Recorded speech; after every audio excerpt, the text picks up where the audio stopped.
Welcome to this edition of Wonders of Africa.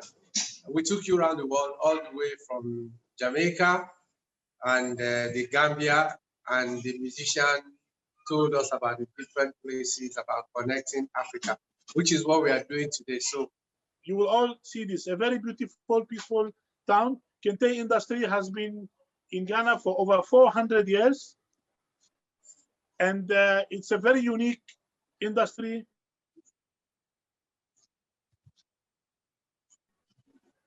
I hope we can go to the video. I have a lot of explanations on the video, what I have done on my project, because we are the best people to tell our stories. Ahmed, so I did not. Ahmed, let us play the video so that you can tell us the story after. So we put the video. Is he showing me now? Okay. Good afternoon, my brothers and sisters. I'm at the Bonre, the headquarters of Kente in the world. This is the Bonre town. This is their export production village. I will take you inside to see what happens here and how things goes. Steven, good afternoon. How are you, my brother? As you realize here, they do not practice any social distancing here. This village is corona-free, and but we still have to take our precautions when we are coming to them. Steven, good afternoon, my brother. Yeah. Can you please give us a brief and a tour of your... Okay, we are first welcome to Grand Eco Cabanas Resort. Here is a place that we see many people living. At the same time, we do also sell. And then I just want to give you a short history about Kente. You know, Kente came to a spider, and we have two of our great men. One was called Kwe, the other one was called Amayam. They were farmers at the same time, hunters. So through the hunting, they saw a spider making a web. So they studied what the spider was doing carefully and put it in the practice. So Kente came to what the spider was doing in the thick forest. At first, you know, it was not easy to get the ant, so we know what they did. They took the woman's scarf and then they started taking those thread in there and started weaving it. So Kente was just, at first, they were just weaving on the ground. There was no loom, there was no other thing. So they were just sitting on the floor and doing the weaving. Okay. Yes. You see, the third one, that's how nobody wrap it. You wrap it like this. Like this. That's how we wrap it. You wrap it like that. And then again like this. These ones are the big ones. And normally one. And the woman also used the 2 years. So how many yards is it for the men? This one is 10 yards. It's 10 yards? Yes, we have some. Can it be more than 10 yards? If only you order more than 10 yards. But if it's for men, the standard is 10 yards. If somebody is big like me, it's the same 10 yards. The same 10 yards, we add a little to it. Beautiful. And then you said for the ladies it's 2 yards each, which is 6 yards. 6 yards for the ladies. So they use top and down and then the other one for round. Okay. So my friends want to gift me. They have not seen me for a very long time here, and Wonders of Africa have brought me to this lovely town again.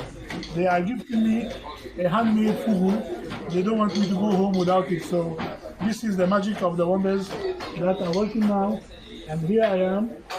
I am in a full fugu dress, gifted to me by my friends at the Kente Village Bonre. Wonders of Africa. Cheers, my brother. Thank you.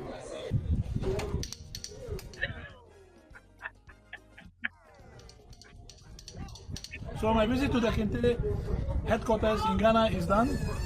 I hope I'm able to display as much as I wanted to do. I've achieved a fugu, I've learned how to weave Kente, and most of all, I have Ikechi's hand bracelet with me. Thank you very much. Over to our next destination. See you there.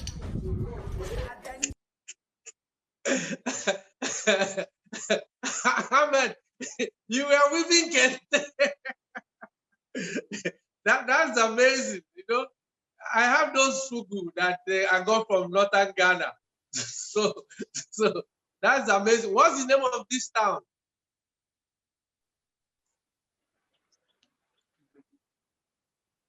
This town, Ikechi, this town is called Bonre.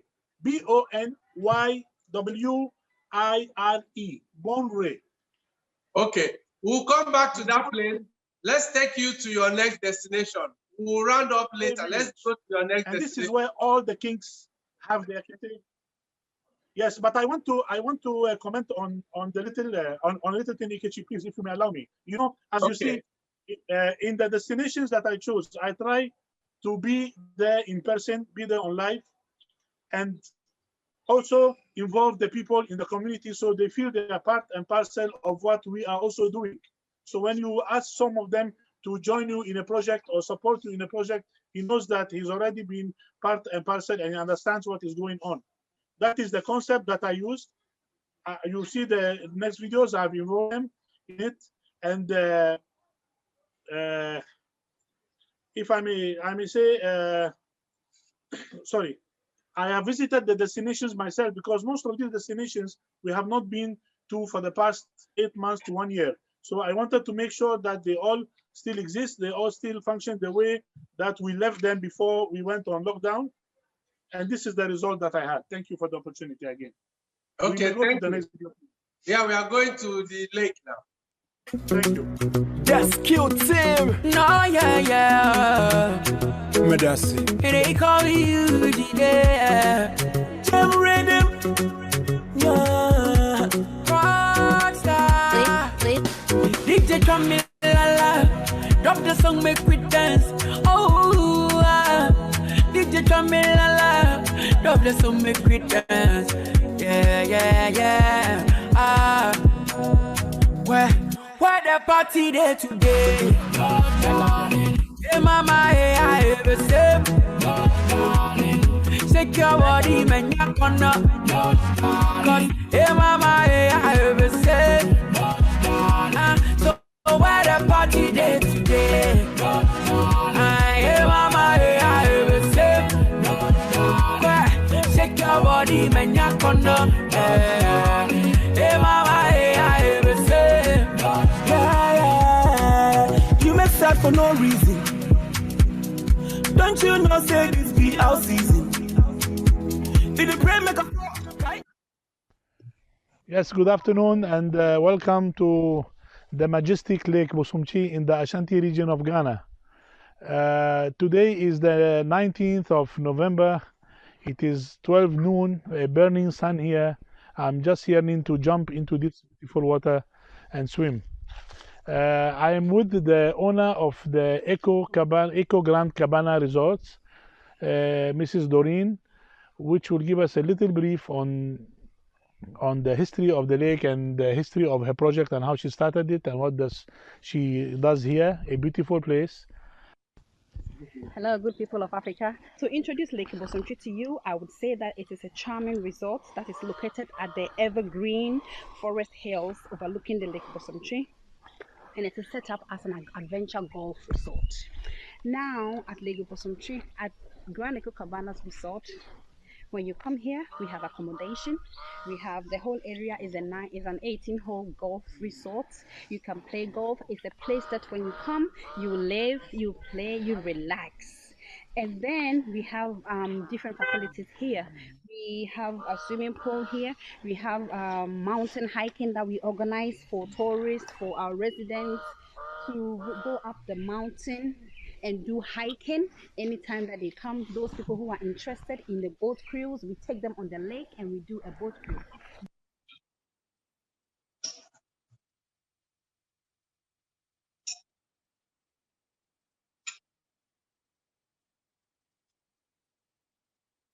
I guess that's Ahmed going on the boat now. Good day again, beautiful people of Africa. This is Philemon here. He is the chief pilot, the chief captain of my ride this afternoon.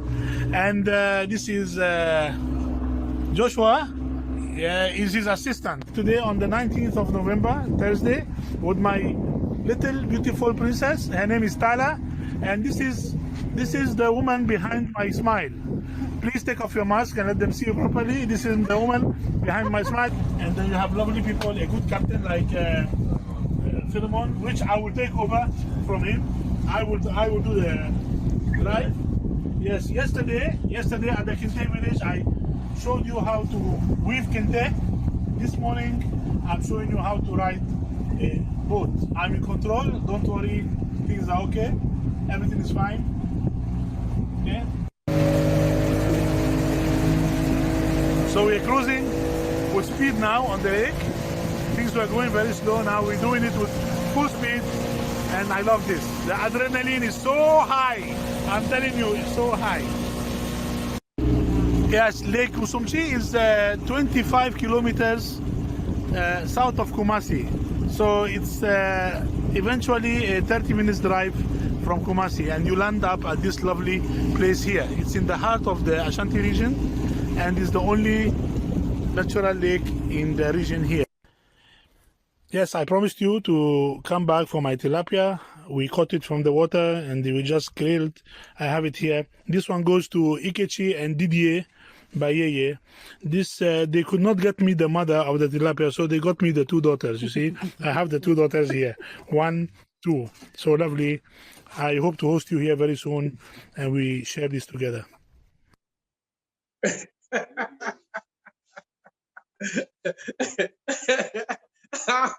I'm coming for my tilapia. DJ has gone back to South Africa, so I'll fly over and I'll eat his ration. Now you've done the Kente with me. You've had to fly the boat yourself. Are you going to get into an aircraft and maybe fly the plane too? Did you? I know your son learned to fly aircraft, but about you, I don't know. So what are you doing in the Rolls Royce now?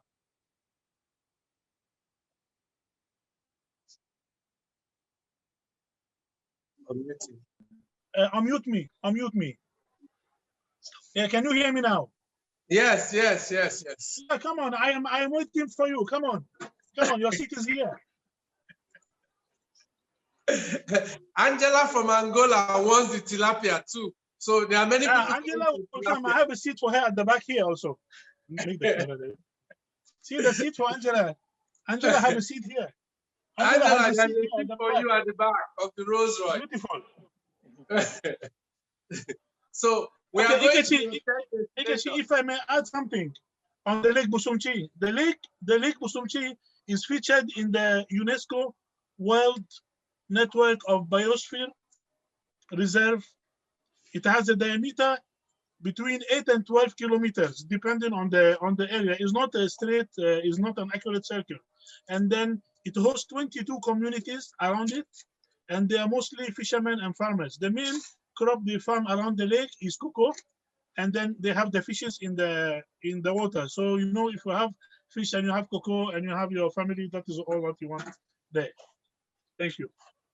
Okay, so we go to your third destination now. Yes. Okay, I hope you're not going to fly an aircraft there now. I cannot do that yet. I'm still a private pilot. I'm not going to commercial yet. Okay, you're still a PPL, not a CPL. Okay, not a CPL. Exactly, okay. My brother. No problem.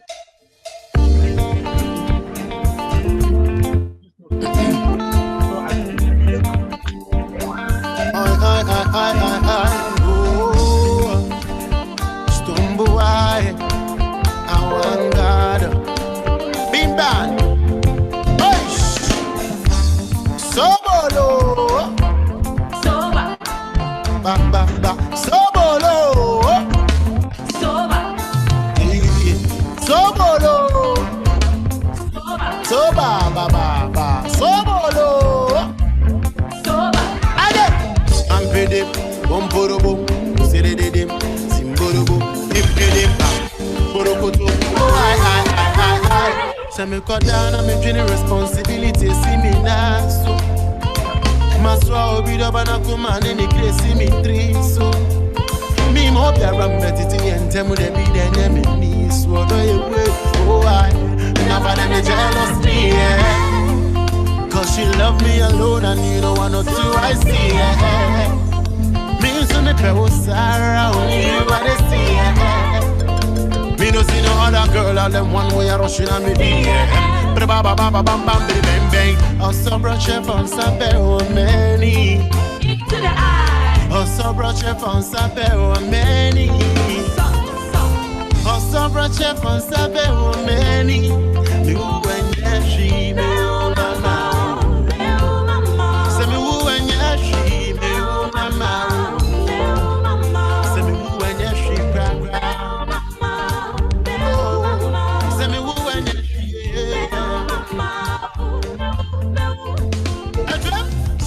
Medim, Bomborobo, Medim, Zimborobo, Medim, Borobo. Oh, I wanna make you know, say you be. Here's a Okay, Ahmed, tell us this story. I saw the golden stool somewhere. And what's going on? Okay, the story of this sword. I will be very brief. In 2-3 minutes, I must be able to tell this great story. In 1695, this sword was planted on that ground by a priest called Kumfu Anuchi. During the rule of the Dinchira tribe in the Ashanti, it wasn't the Ashanti region then. They were going through a lot of fights and wars with other, I can say, with other communities and tribes. So the communities got fed up, and then they gathered themselves and they fought they wanted to fight the Dinchiras out. So when they gathered themselves, they needed to pick a leader. There was a priest, a very wise priest among them, Kumfanochi. He decided to, he asked every paramount chief of them to go home, think over it, and come back with his stool, with his black stool. Black stool symbolizes power. So they met there at where the sword venue is, and then they dug a hole. They buried all their stools inside that hole, and then they started to perform.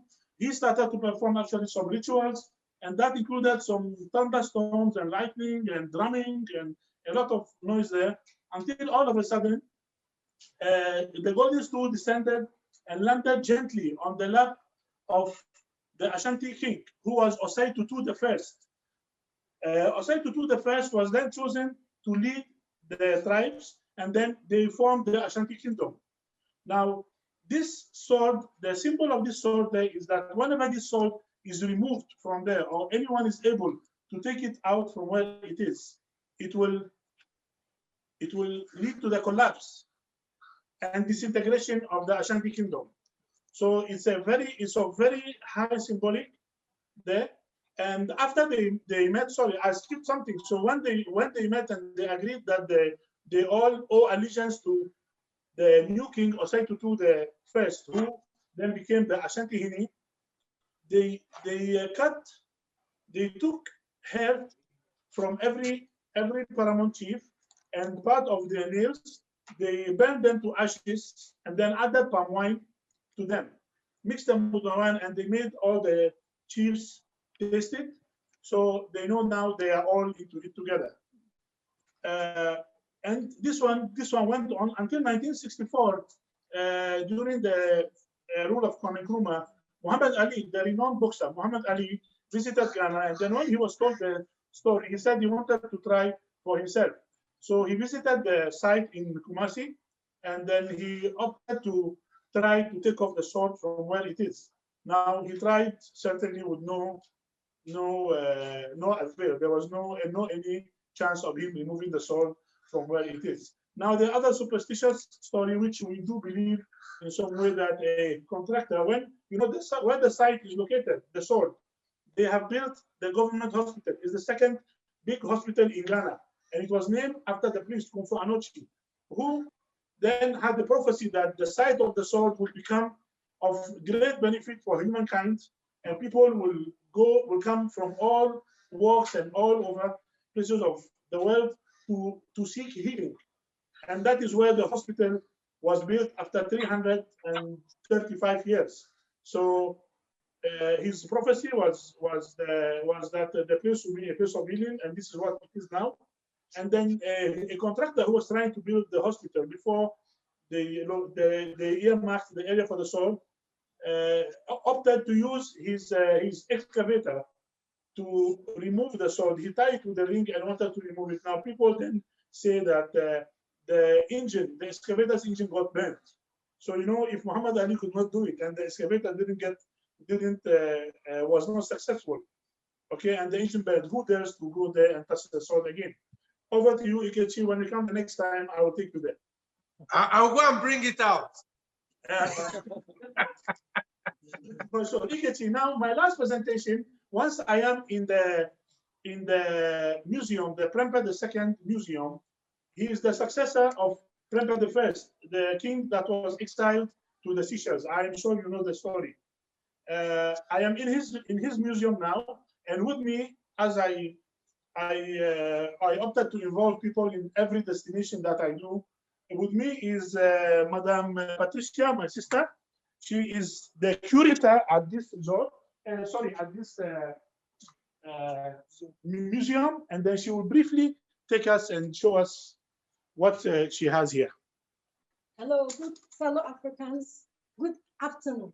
You are most welcome to the Prempeh, the second Jubilee Museum, the oldest museum in Ghana, established in 1956. The Prempeh, the second museum is located in Kumasi and gives you an in-depth knowledge and information about the history and culture of Asantes. Here we have the photograph of the warrior queen mother, Nana Yasantewa. This woman in her 60s led the Asantes to fight the British in 1900.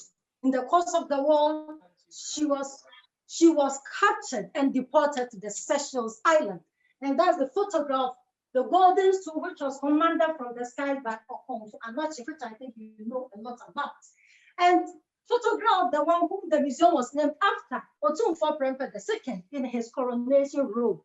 What the man is wearing is an instrument robe worn only by the Asante king during their coronation, and is crowned with amulets and talisman. And that's the 14th Asante king. After him, the 15th king, Otumfuo Opokuwari II, and the present Asante king, Otumfuo Osei Tutu II. That's the present Asante king. She has been the king from 1999 to present. And all these are royal chairs and stools that were used at the king's palace for different functions, and they are all more than 100 years old. You continue to this part. Objects here were found at the king's bathroom. Over here in the Asante Kingdom, when the king is bathing, he sits on a stool and puts the feet on the ivory elephant tusk to show his authority, because it's against the Asante custom for the bare feet of the king to touch the ground. If it does, it means he has been destooled. He's no more the king. And that is still practiced. Water in the buckets, sponge, soap, towel from plantain fiber, and sherbet ice cream for the king. We continue to the next gallery. And this is the fake golden stool that Asantes gave to deceive the British. You know, then the British came demanding the golden stool from the Asantes. The Asantes, in their own wisdom, made a fake one for them. That's the fake golden stool, a copper, but it was heavily covered with gold. So the British hadn't seen the original golden stool before, so they accepted the fake and the original. Later, they stripped off the gold and realized they didn't trade. It's fake and brought it back to us in 1961. And this funeral end or funeral pot for the Asante kings. Over here, we believe the king never dies, the king lives forever. So when the king dies, we don't say the king is dead. We say the king has gone to the village. So when the king is going to the village, members of the royal family cut bits of their hair, nails, put them in a pot like this and bury it with the king, meaning their spirit is going with the king. You continue to the next set of objects. And here we see objects that were found at the king's kitchen. Over here in the Asante Kingdom, women like me do not cook for the king. Men like Mr. Ahmed do cook for the king because of jealousy and menstrual periods of women. And the chief cook will always have to sit to observe the cooking. Afterwards, the chief cook will eat. Wait for about 30 minutes before the king eats, so that the king wouldn't be poisoned. And that again is still practice. The tree is one of the collection of the museum. It's called the wisdom tree, planted in front of the chiefs and the king's palace to elect visitors to the palace to speak wisely over there. The local name of the tree is called a jono. A jono is a name for gray hair. We do tell people you gray hair as wise, and they are those you meet at the palace. So the gray hair is a symbol of wisdom, maturity, and experience, like Mr. Ahmed is having. Continue. We are seeing some 8 stabs here with animals. The animals are the various totems or symbols of the various families of Akans. Akan is the name of the largest ethnic group in Ghana, which the Asantes are included. And these are their clan tokens. So we have the vulture clan, the crow clan, the bats, the leopard, the eagle, which is the Asante Royal clan. So all the kings and their queens are from here, the parrot, buffalo, and the dog. I'm from the leopard because my mother is from the leopard, and my children belong to the leopard clan because over here we inherit towards the motherland. And these are betrothal staffs. In the olden days, when the king sees a lady and he wants to marry her in future, that's when the lady is still young. The king will give the lady one of these staffs. The lady will carry it wherever she goes, so that when men see him, they will not see her, they will know that she is for the king, and no one will propose love to her. So it's like wearing an engagement ring. The first cloth we had, the Asante, that's back cloth. You get it from the back of a tree. That's the oldest cloth we had in Asante before any other thing else. We get it from the back of a tree. And these are various other types of cloth. You go into a last gallery where you have a lot of drums.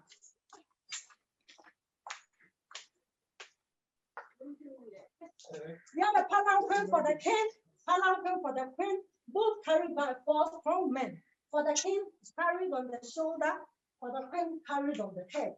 There are other several drums over here. These are talking drums that were used in sending messages in the olden days by our leaders. So that was their main means of communication. And you know, one of the drums is a male, one is a female. So I'm going to play an organ kitchen. You tell me which of the drum is a male, which one is a female. So please listen.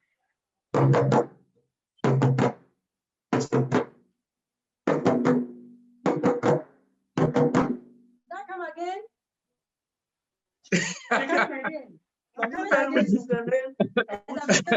I'm even surprised the lady is playing drum.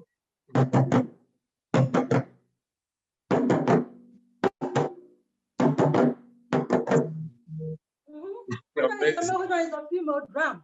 You know, the I don't know which one. Oh, you just look at the formation we are standing. You can easily tell whether male Okay, the one in front of Ahmed is the male, and the one on this side is the female. Okay, you are right. And our last object, that's the famous Asante war drum, fascinating Asante war drum. The drum is covered with the leopard skin. There's leopard skin, as you can see. The Asantes used during war to scare their enemies away when they were short of ammunition or their enemies were getting stronger than they were. They play and it sounds like the roar of a wild animal, like tiger or lion about to devour. At the sound, the enemies will be scared and run away. We play by rubbing or scratching the face of the drum with a stick, and not one, about 10 or more of them, they hit on trees and play. So you only hear the sound, but you never see where it's coming from. So let's observe it.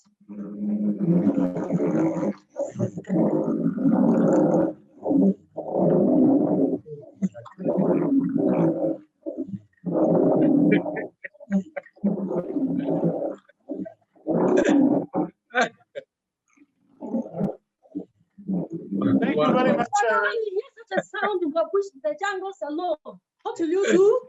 What will you do? Ahmed, I have to thank you for this. And I think we have to stop here now. We have to stop here now for this particular experience. Madam, thank you. You are amazing. I know you're not scared of the sound. You have worked with lions, so no fear. Okay, now please, Nkechi, over to my last destination outside Ghana. Yes, and from there we'll sign you off. So while he's playing, you will talk so that we can go to Belize and talk to Madam Sharon. Sure. I'm coming to Ghana to find out. I love my Belize. Everyone do it with ease, yeah. Soulful people, soulful town, all year round. Where I born and grow, yeah. Where everyone knows. My mama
Yeah, Ahmed, where Yes, exactly Canada. did we go to in Sao Tome? Tell us about that.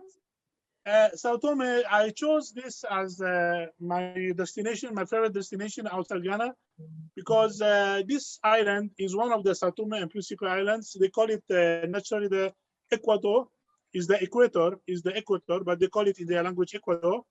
And you know, it's not Sao Tome, they call it San Tome. That's how they pronounce it there, San Tome.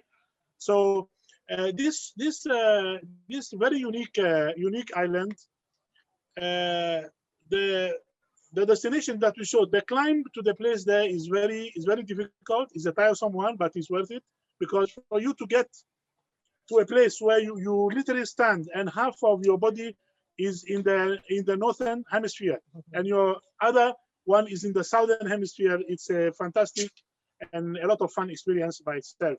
You have to try this for you to know what I am talking about. That's why I threw the light on that.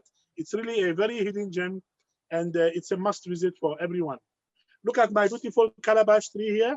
This tree has been planted, I don't know how many, of 100 years at this place. Please, can you take the camera around and show him all the calabash fruits here? See the calabash all here.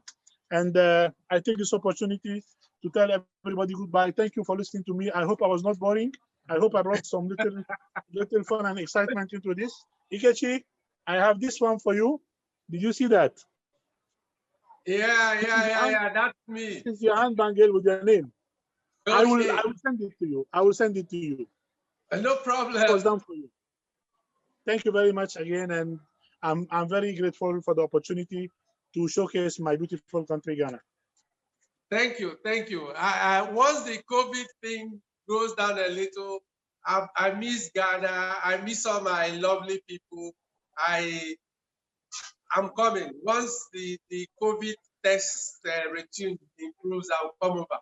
But I've been to Sao Tome. It's 20 minutes from Calabar, and I went to Ijas Rojas, one of those islands in here, and everybody spoke Portuguese to me, but they are very lovely people. So, and it's an island beside the Atlantic Ocean. I think they were deceived by your hat. Okay, thank you, Ahmed.